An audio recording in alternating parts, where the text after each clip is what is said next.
కుమారి భారతదేశం ఛానల్కి స్వాగతం. పొలం లేదా చేను, పల్లెటూరులో ఉండే వాళ్ళకి, పట్టణాల్లో ఉండే కొంతమందికి పొలం లేదా చేను అంటే అది ఒక ఎమోషన్. నాకైతే బాగా డీప్గా ఉంటుంది ఈ ఎమోషన్. ఎందుకంటే మాకు సెంటు భూమి కూడా లేదు.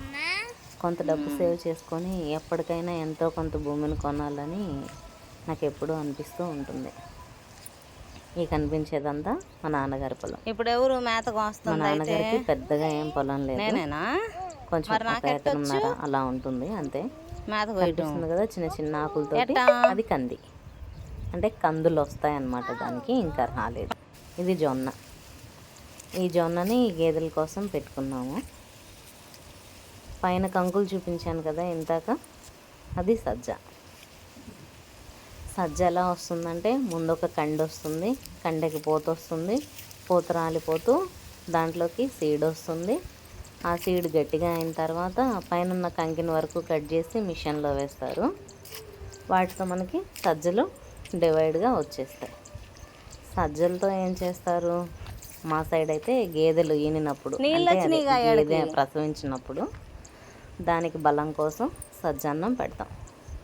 అలాగే మనం కూడా సజ్జన్నంలో పెరిగేసుకొని తింటే చాలా బాగుంటుంది.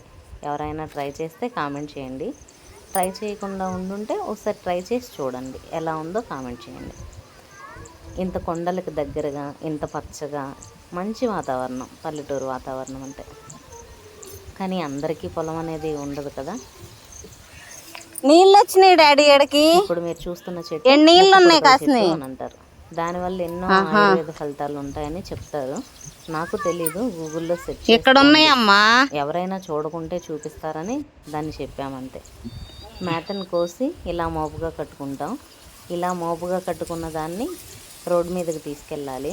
అక్కడ మా నాన్నగారికి ఒక పాత సైకిల్ ఉంటుంది, అంటే ఆయనకు వెహికల్ ఏమీ లేదు, అందుకని ఆ సైకిల్ మీద పెట్టుకొని మేతని తోసుకెళ్తారనమాట సైకిల్ని.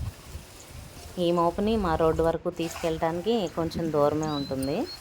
చూపిస్తున్నాం కదా, అవి కనిపించేదంతా మా ఊరు.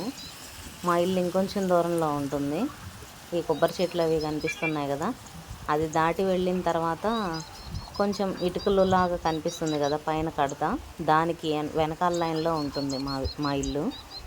అక్కడ వరకు ఇప్పుడు మేము ఈ మేతను తీసుకొని వెళ్ళాలి. చూడటానికి చాలా దగ్గరగా ఉంది, దూరం ఏమి ఉండదులే, తోసుకొని వెళ్ళినా మోసుకొని వెళ్ళినా అని అనుకోవచ్చు. కానీ చాలా దూరం, ఎందుకంటే రోడ్డు ఇటువైపు ఉంటుంది. ఇప్పుడు నేను చూపిస్తున్నాను కదా, లారీ వెళ్తుంది, అటువైపు నుంచి మేము మేత మోపులను తీసుకెళ్ళాలి. సుమారు మా ఇంటికి మా చేనికి కిలోమీటర్ నుంచి కిలోమీటర్న్నర వరకు వేరియేషన్ ఉంటుంది. నేను మా బుజ్జోడు చేను నుంచి రోడ్డు మీదకి నడిచి వస్తూ మధ్యలో మా బుజ్జోడు ఏం చెప్తున్నాడా అని కెమెరా ఆన్ చేశాను. మా బుజ్జోడు ఏదో చెప్తున్నాడు, మీరు కూడా వినండి. ఇలా రోడ్డుకు చేరుకున్నాక మేత మోపును తీసుకొని ఇంటికి వెళ్ళాలి.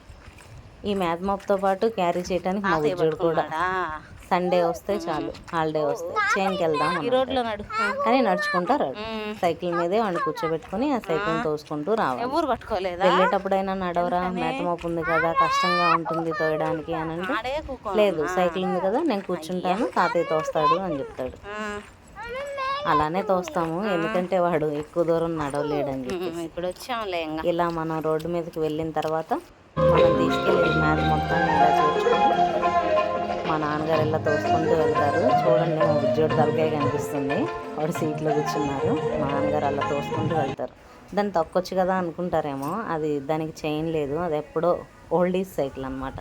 మా అన్నయ్య 10th చదువుకునేటప్పుడు కొనుక్కున్నారు ఆ సైకిల్ని. ఇప్పుడు మా నాన్నగారికి ఇలా పనికి వస్తుంది. అలా తీసుకొచ్చిన మేతను మొత్తం ఇలా నిలబెడతాం, ఎందుకంటే అలానే ఉంచేస్తే దాంట్లో నుంచి ఆవిరి వచ్చి మేత పండిపోతుందట, అందుకని ఇలా నిలబెడతాం.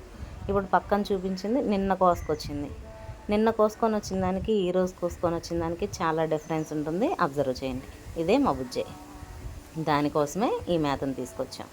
మా బుజ్జేకి ఒక దూడుంది, అదే ఇది. అది వాటర్ తాగుతుంది. మా నాన్నమ్మ గారు దానికి వాటర్ సరిపోవేమో ఇంకొంచెం పోద్దామని. పల్లెటూరులో ఉంటే ముసలి వాళ్ళైనా ఎవరైనా పని చేస్తారండి. నచ్చితే లైక్ చేయండి.